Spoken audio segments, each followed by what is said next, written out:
Nippon Steel aims to acquire US Steel, a major American steelmaker. The $14.1 billion deal would be a major reorganization of the Japanese and US companies. However, the acquisition became a political issue ahead of the US presidential election. The US government review of the deal was put on hold until after the election. Now, with the next president decided, it faces even greater scrutiny.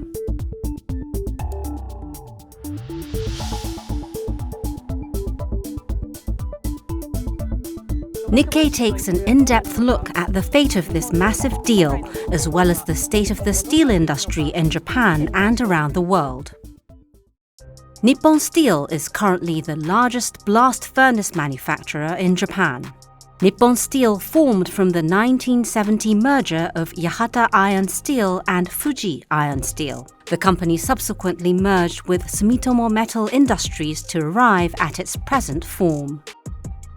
On December 18, 2023, that same Nippon Steel announced it would buy US Steel, the third largest steelmaker in the US.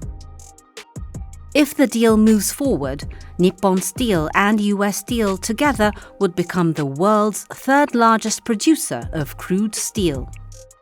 Assuming the approval of US Steel shareholders and the relevant authorities, Nippon Steel originally planned to make US Steel a subsidiary by the April to September period of 2024.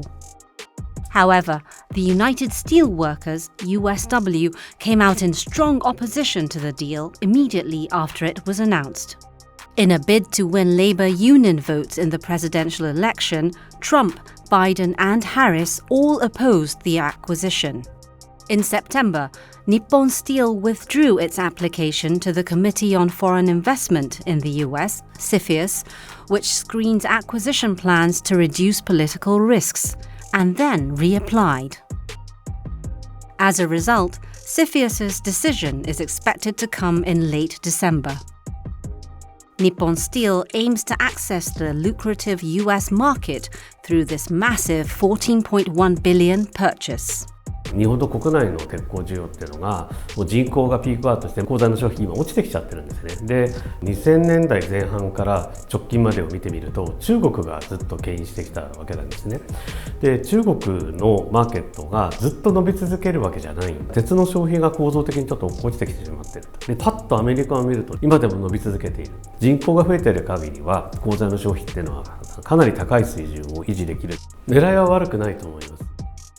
The high-grade steel material used in auto bodies and motors is particularly promising. If Nippon Steel can capture the American market, the world's largest consumer of high-grade steel, its profitability will improve dramatically. Donald Trump, who championed protectionist policies like high tariffs, was re-elected president in the 2024 presidential election. Investments by manufacturers in the US will become even more important.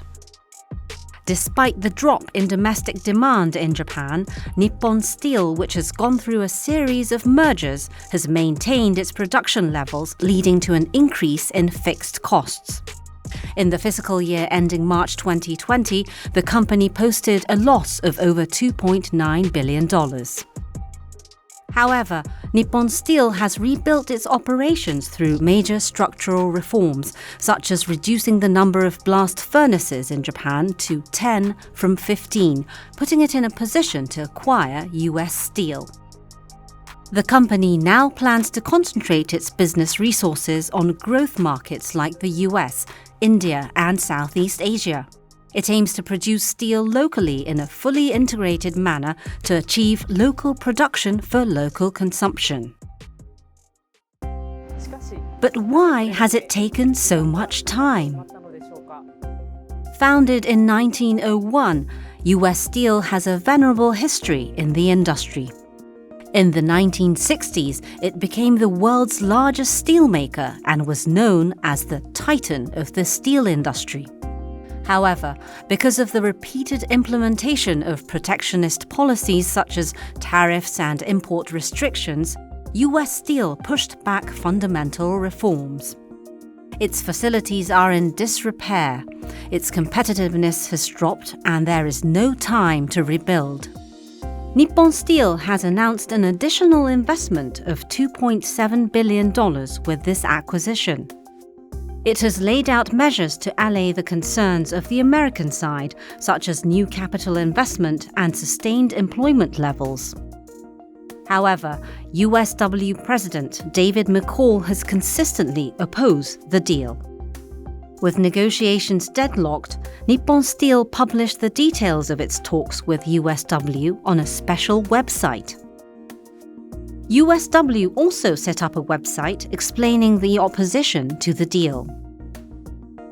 US Steel CEO David Burritt has suggested that if the deal falls through, the company may close its largest plant, Mon Valley Works, or move its headquarters, as it would not be able to maintain its competitiveness with its current funds.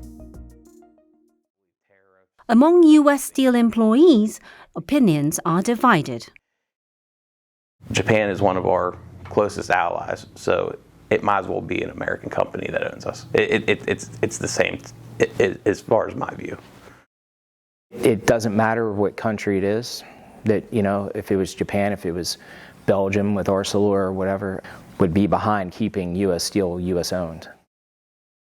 Moreover, some say that Cleveland Cliffs, a major American steelmaker that has competed with Nippon Steel for the acquisition of US Steel and has close ties to the USW Executive Board, aims to prevent the deal.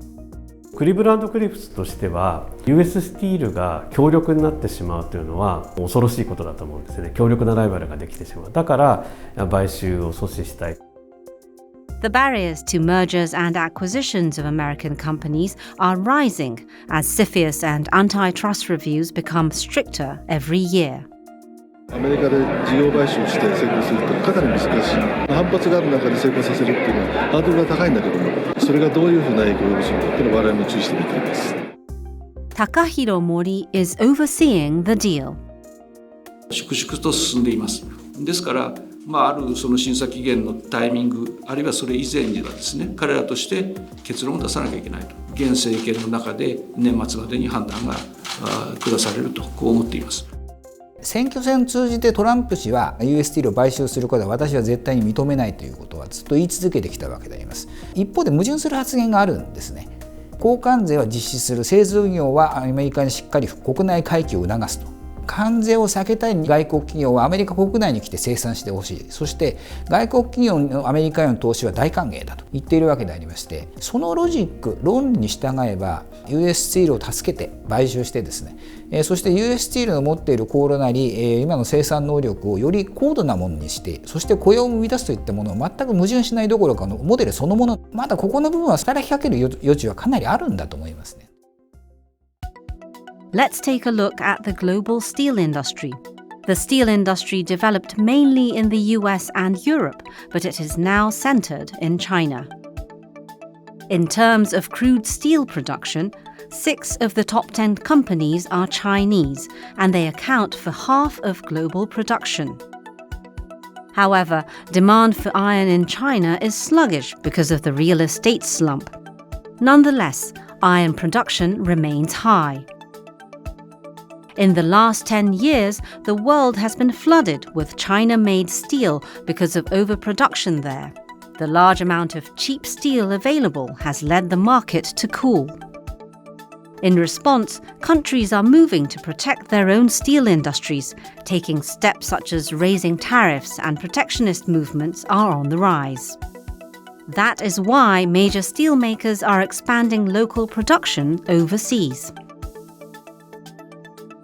Many are trying to break away from dependence on China for iron production and imports and to capture the next growth market of India. POSCO from South Korea is building an integrated steel mill with India's JSW Group. The aim is to produce high-grade steel for electric vehicles. Nippon Steel has ended its 47-year relationship with Baoshan Iron and Steel, the largest steelmaker in China. Meanwhile, it is moving forward with the construction of a new blast furnace in India through a joint venture with ArcelorMittal. Decarbonization has also become a major trend. Steel emits the most CO2 among all manufacturing industries. Blast furnaces, the main method of iron making currently, emit large amounts of CO2 when oxygen is extracted from the raw iron ore. Because of this, companies are switching to electric arc furnaces, which melt steel scrap and other metals using electricity. However, scrap alone is insufficient to meet global steel demand, so companies must continue to rely on iron ore as well. As a result, research on hydrogen steelmaking, in which hydrogen is used to reduce CO2 emissions, is moving forward. Where is the global steel industry headed?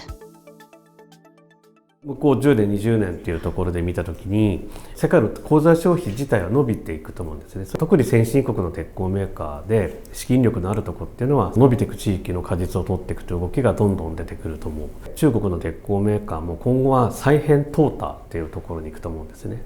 いくつかのグループに修練していくんじゃない、そういった形で最後安定化していくと思いますが、その今過渡期ですかね。It is becoming increasingly difficult to compete at scale in the global steel industry that is dominated by China.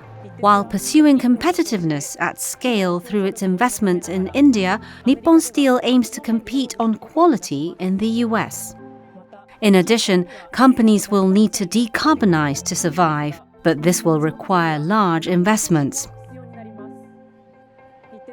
The acquisition of US steel is an essential part of Nippon Steel's continued growth and survival in the global market.